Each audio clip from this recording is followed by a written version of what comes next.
Welcome to another comment deep dive. This commenter brings up something that I have wrestled with, that I've gone back and forth on, and I thought that in answering it today, it might help me organize my thoughts about it and also get some feedback from you. So here it is.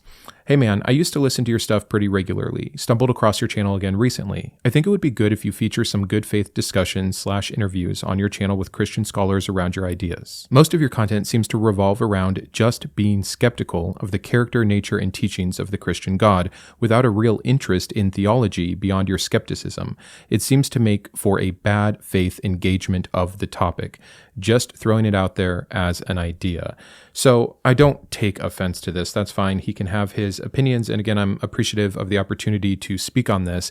I don't think that all I do is share my skepticism. I think I've gone quite deep into a lot of the theology, but I don't even care to defend that.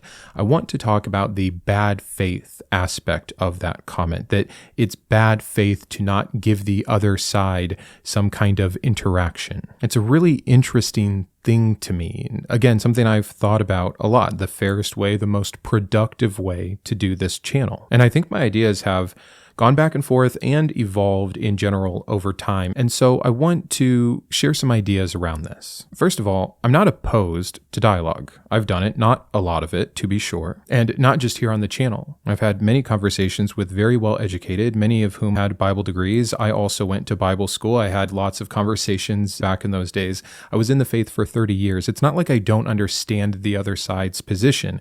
And one thing we're going to get into is that there isn't a consistent other side, which makes the idea of trying to give representation or hear from others on their opinion about what I'm covering additional difficulty. There isn't a consensus among Christian scholarship about theology. I could have 10 different people on and they'd have 10 different ideas, but I'm getting ahead of myself here. I think framing is important. There is a difference between general inquiry and dialogue and platforming a defense of ideas that I think are untrue and harmful. I also don't think that critiquing an idea, a faith, a religion, a philosophy, whatever you want to say, is inherently bad faith if I never have a conversation ever with anyone from the other side. It only becomes bad faith if I misrepresent it. And though Christians, I'm sure, are going to start yelling, you represent what I believe. Yeah, but not what your neighbor believes. And there's been plenty of videos where I've represented what you believe, but your neighbor disagrees. I can't please all Christians, and that's of course not the goal. But I do work very hard not to misrepresent the other side, or whichever iteration of the other side I'm covering on that particular day. And then you have two separate categories. You have debates and you have dialogue. I've had dialogue with Trent Horn. I've had dialogue with Gavin Ortlund. And it's not a public debate. It doesn't have the rules of a debate. It's generally a better faith conversation. But even then, I still think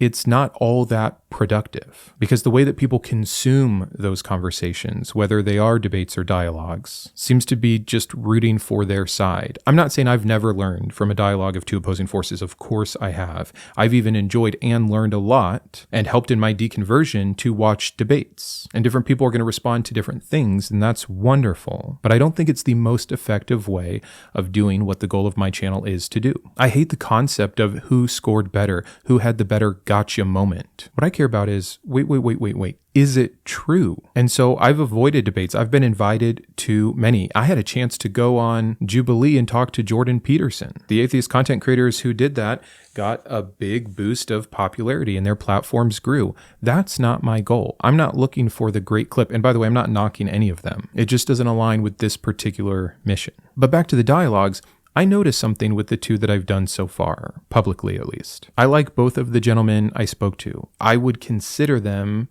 good faith. There's some nuance there that I think needs better explaining later, but for now, I'll just err on the side of good faith. And they were very thoughtful and they were very knowledgeable. But what I noticed in both of those conversations is how much they softened the doctrine when we were discussing it. How they had to reinterpret the harder edges, how they had to appeal to mystery and qualify everything. So the conversation that's being had and what's being defended by them is often not what everyday believers are thinking about or are actually taught in churches. And so it almost felt dishonest in that regard, or at least it creates a disconnection. I care about lived religion. I care about taught religion. I care about promoted religion, not the academically refined version that sounds heady and sophisticated. I'm less interested in proving Christians wrong in real time and more interested in carefully analyzing the text, in being the great sorter for so many people that don't know the Bible that well, but have had a belief and are doubting that belief and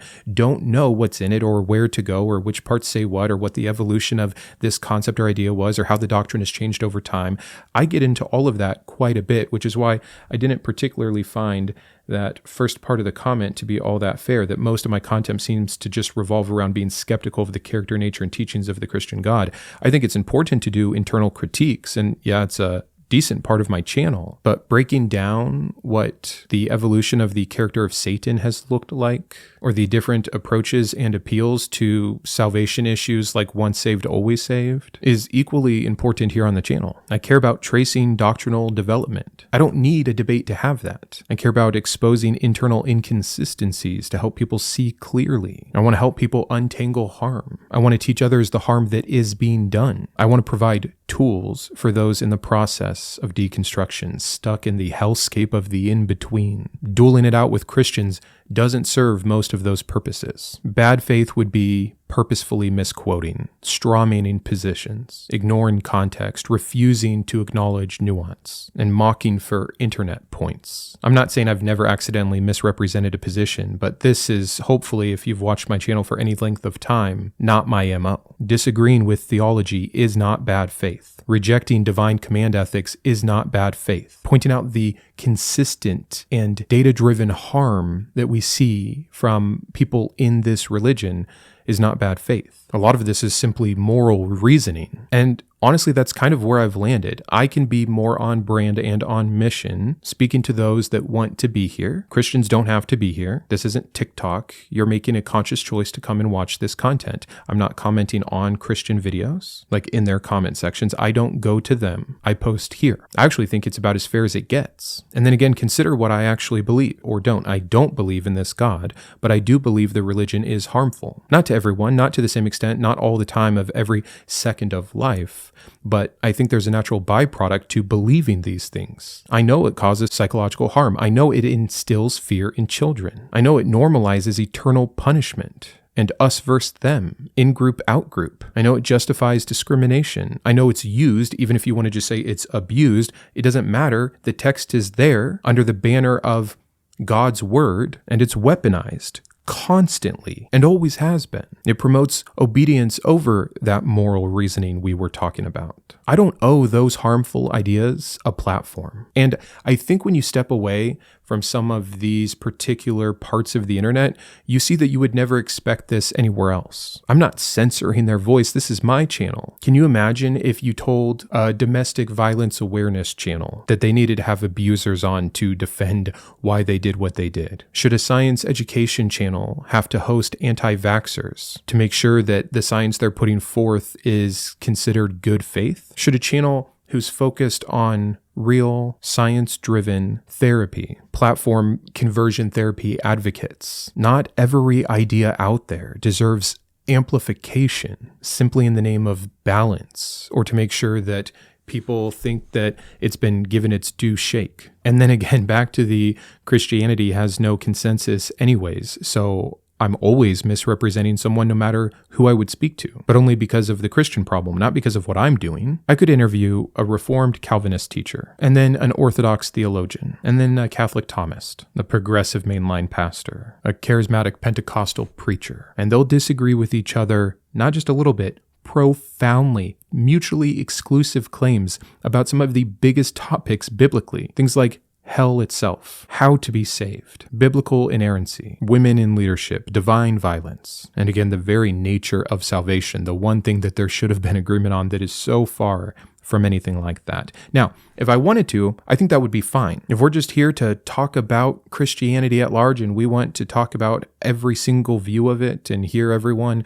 discuss their view and why, that's fine. But I don't believe any of it's real. So I'm not too concerned with why A differs with B. Again, I need someone to tell me which is the real Christianity from a Christian perspective, from an agreed upon Christian perspective, before that's going to fit the utility of what this channel is trying to accomplish. So though that was a goal at one time, as I've covered so many topics, I've just seen it too clearly. When I critique eternal torment, Christians flood the comments saying that's not real Christianity, and they talk about annihilation and universalism. But then when I critique penal substitution, they say that's not essential doctrine. When I critique biblical inerrancy, because a large amount of Christians believe that way, and those that are leaving that part of the religion need help seeing the issues there, I get told I'm working off a straw man, that that's just fundamentalism. When I critique the issues with divine command ethics, they say you're misunderstanding classical theism. It becomes endless repositioning. So interviewing some scholar doesn't solve the representation issue. It just shifts the version being defended today. I don't have much interest in that. So please tell me your thoughts on this. I really am open. If I'm thinking about this incorrectly to any degree, I want to know. And to be clear, I'm not saying that conversations and debates are completely off the table. I'm not anti-dialogue in general, but dialogue is not automatically virtuous. Maybe that's the point I'm trying to make. That and critique is not automatically bad faith. Here's where I've landed philosophically on this channel. Truth matters. Harm matters. Clarity matters. And platform responsibility matters. If I believe that something is false and damaging, my responsibility is not to endlessly debate it. It's to expose it clearly, accurately, to analyze it carefully, and to support those affected by it. I call that focus. If you want to call it cowering from the Christians, that's totally fine. And I'm not saying this person was, but I'm thinking of all the different times I hear it. Because most of the time I don't hear it from someone who generally likes the channel and is just trying to say, hey, you could improve here. Most of the time I hear this, it's from Christians. Oh, he's too afraid. Oh, if he met with so-and-so, they'd wipe the floor with him. I don't care about any of that. I'll have conversations with whom I want, when I want, if I feel that it's the right thing to do. Your little reverse psychology taunts mean nothing to me. And maybe it comes down to just intended goals. Some people might have more of an entertainment atheist channel. I'm not knocking you. Some might think that the best way to really help someone in the in-between is by getting two people together and letting them talk it out. I get that. My personality reacted very well to that. But in a world that is flooded with the promotion of Christianity, it's not like the people I'm speaking to aren't hearing from the other side. I'm not locking them in some echo chamber. I'm not censoring what they can listen to. I really think it's fair to say that the average person who is deconstructing is hearing 99% Christian things to 1% non. But it's on me to bring on a Christian so that when they listen to the 1%, it goes down to 0.5%. I think that I am actually, or people that do what I do, the fairness correction to the lowest possible point of the overreach of the conversation already. And I do wonder if Christians get this same kind of thing. In fact, imagine that. This is how we'll end. Imagine if on Sundays when the preacher is preaching to just the people that showed up to listen to him speak about the thing he's speaking, it was demanded of him that on Sundays he brings in someone who believes differently than him, whether it's a different denomination or an atheist or a different religion, so that it's a good faith sermon. Imagine if that were held up at every Bible study. And again, I'm not saying that it can't be useful to do that. I'm not saying it's inherently wrong, but putting the onus on the very minority position seems crazy to me when we consider how Christianity operates in the world. I want to specially call out Gnarlywill, someone who has made the biggest pledge that you can, that I have unfortunately left off of this list for too long now. But also, of course, those who have been supporting for a long time, Ann, Boris, Chris, Grant, GVI, Jimmy, Joe, Kitboga, Matthew, Perry, and Shawn. Then our humanist heroes, Chris, Craig, James, Jarrod, Kristi. Our atheist advocates, Aquitar, Caleb, Dakota, Dan, Drew, Jeff, Jeffrey, Jeremy, Jugs, Julie, Malcom, Paul, Sparky, and Thomas. As well as all of my secular scholar patrons.